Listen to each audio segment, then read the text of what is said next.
இங்கே பாருங்கள் ஃப்ரெண்ட்ஸ், பெரிய ஓனர் அம்மா மாதிரி எங்கள் சின்னவர் என்ன வேலை பண்ணிக்கிட்டு இருக்கான்னு பாரு. சாத்விகா தங்க இங்கிட்டு பாருப்பா, அம்மாவை பாரு. ஐயோ, வாயில் என்னடா வச்சுருக்க? ஒன்றும் இல்லையா? ஒன்றும் வாயில் வைக்கலையா? இங்கிட்டு பாரு. சொல்லு, அம்மா வாயை பார்க்குறேன். இங்கே பாரு, என்ன பார்த்து சொல்லு. அம்மாவை பாரு. டேய் பண்டி, சொல்லு. ஒன்றும் இல்லையா வாயில்?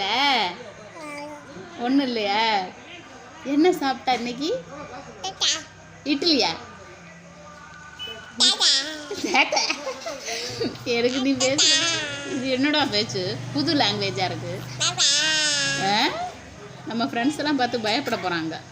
ஏய் உச்சல் உச்சல் உச்சல், உச்சல் பாஸ். ஐயோ, என்னடா வெக்க வந்துருச்சு தங்கத்துக்கு.